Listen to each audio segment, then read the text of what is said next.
Olá, minha gente do ESAG HG. Eu estou aqui. Você pensou que ia se livrar de mim? Não, não vai se livrar de mim. Eu estarei aqui sempre para ajudá-lo, para apoiá-lo. Então, note bem, a obra que nós teríamos que bater um papo hoje é A Relíquia de José Maria Eça de Queiroz. Lembrando sempre que o Eça de Queiroz, autor português, e que pertence exatamente à corrente realista da literatura brasileira. Perdão, da literatura portuguesa. Ele, Eça de Queiroz, é esta figura importantíssima dentro desse contexto dessa nossa literatura de língua portuguesa, né? Ao lado de grandes nomes como José Saramago, ao lado de nomes importantes como o de Almada Negreiros, né?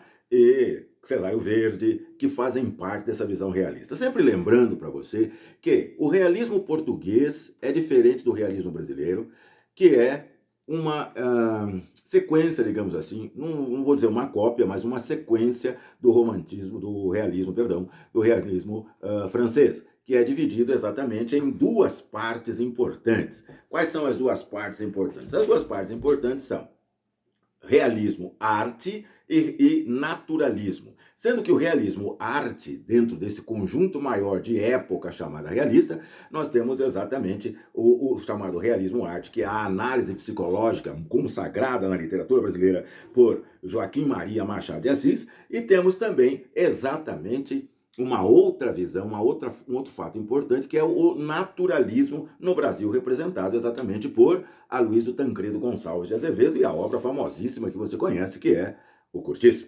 Agora, importantíssimo é percebermos o seguinte, que Portugal não segue esta linha francesa. Ele junta numa mesma obra as duas coisas.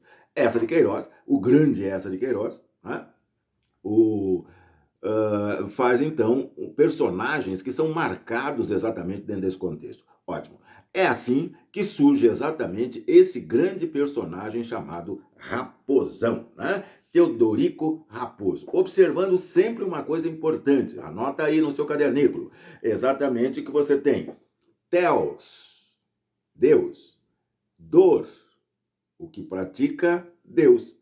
Dor, o sufixo que significa exatamente o praticante, né? Ico, o pequeno. O sufixo ico dá a ideia de mínimo, de pequeno. Então, a humildade, né? Então, o pequeno servidor do Senhor. Teodorico, muito bem. Raposo, ora, contradição de nome, né? Porque raposo exatamente é a raposa, melhor dizendo, é aquele animal que ataca sempre a traição, fica na espreita e se ataca a traição. O que vai acontecer com Teodorico é exatamente isso dentro do contexto da obra de Teodorico. Por quê? Ele, na verdade, está na espreita de ganhar exatamente a herança da tia. Titi, a senhora Dona Patrocínio das Neves. Olha o nome. Patrocínio das Neves. Fria, Neves, não é? E Patrocínio, que patrocina. Ela era uma mulher ligada exatamente à igreja, né? Ela aniquila tudo e exatamente para viver da igreja. Ela detestava principalmente contatos carnais, né? Como nós estamos falando de realismo e naturalismo, evidentemente o apelo da carne, né? O apelo do sexo, são coisas que são naturais dentro do conceito realista-naturalista. E, evidentemente, óbvio que a Dona Patrocínio não vai aceitar esse contexto. Dona Patrocínio não gosta disso. Ela está ligada à religião. Ligada à religião? Interessante isso, né? Ela é cercada sempre por padres, por beatas e gente que está ligada. Ela se veste toda de preto, gente ligada à igreja e etc. Cobre a cabeça. E ela, evidentemente, é uma senhora recatada. Recatada? Ora, aí existe sempre uma crítica por trás da obra realista naturalista. E esta crítica está exatamente no comportamento, no jogo das aparências. Aproveito para chamar a sua atenção, porque na sequência nós teremos aí Quincas Borba de Machado de Assis. Ora, Joaquim Maria Machado de Assis, também faria exatamente crítica a esse comportamento de aparências, né? Esse comportamento característico das aparências. Ora, note bem você então que o Eça de Queiroz, o Machado de Assis, estão perfeitamente inseridos numa época em que nós analisamos e observamos esse contexto da obra na literatura. Ora, isso é muito interessante, certo? Aluno HG, é exatamente muito interessante que saibamos fazer exatamente essa triangulação dentro do contexto das obras, que saibamos mexer com os nomes, evidentemente, porque muitas vezes o nome já deixa antever a ação desse personagem dentro da obra. Mas continuando, Teodorico vai morar com a tia exatamente lá para os seus 7 anos de idade, porque ele é muito pobre e ficou órfão, então vai morar com a tia. Ótimo. A tia quer fazer dele exatamente um beato, tal como ela é uma beata. Então, ele não, ele quer vivenciar, ele quer viver, ele quer extrapolar o contexto da vida. Então, ele na realidade faz lá as suas falcatruas, né? Ele foge, diz que vai para a igreja e vai para a farra na realidade, né? Ele cai na farra, tem uma amante, a Adélia, né? Ele cai na farra, faz uma festa terrível dentro desse contexto. Muito bem, legal. Mas a Titi acha que ele está na igreja.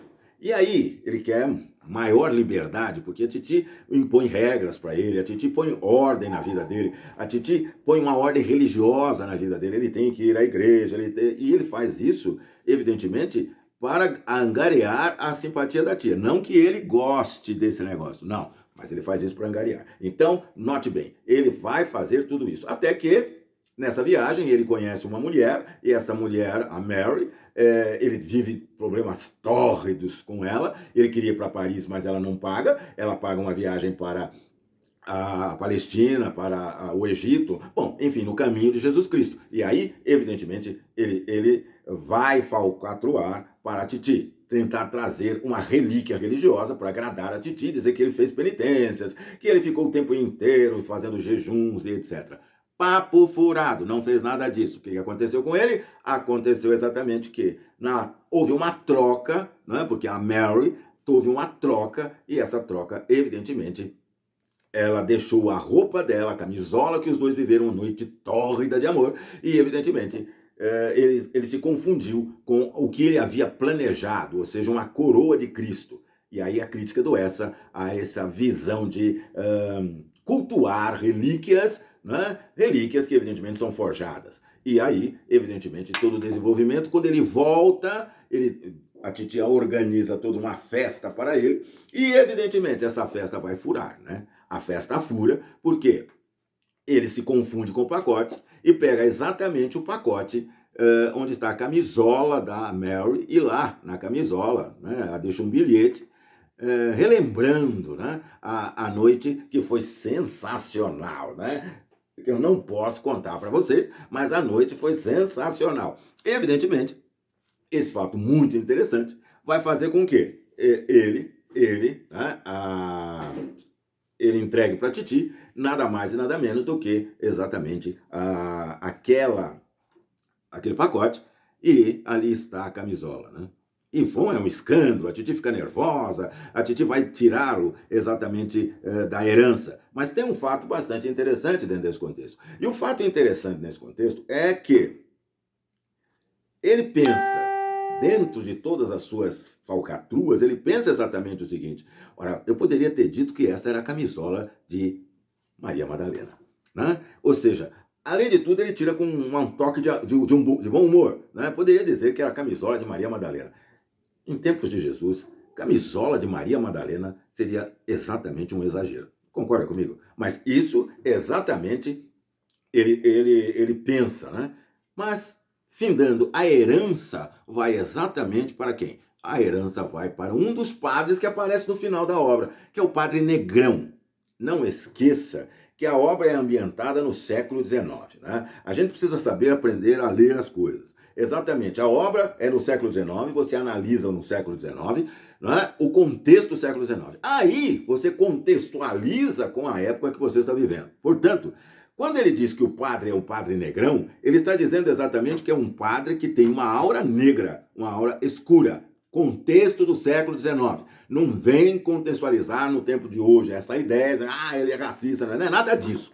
Então, é exatamente que ele quer dizer que ele é um anjo de asas negras, um anjo que é caído, tá? Então, é muito importante saber usar a contextualização, é muito importante saber falar isso. Legal? Muito bem. Depois, ele vai, evidentemente, deserdado, vender relíquias, que vai abarrotar o mercado e, evidentemente, ele vai se perder. Importante é que você observe as questões e como isso cai. Isso cai falando da época literária, como no exercício 1 que você tem aí, que analisa exatamente a época literária. Isso cai da maneira como você relacionar o personagem X com o personagem Y, principalmente Titi, com o Teodorico, né? Qual era o grande interesse dele? Qual é o grande argumento da obra? 2. Titi e Jesus Cristo, como aparece na questão de número 2. E isto, colocar a época, a situação e a postura é uma das características muito prementes e muito marcantes dentro do contexto da segunda metade do século XIX, dentro da obra de Eça de Queiroz. Aluno ESAG HG, um abraço para você. Não se esqueça, eu não fui embora não, eu continuo aqui a perturbar vocês a partir das redes sociais. Um beijo, um abraço, até a próxima. Tchau. Ah, eu disse tchau.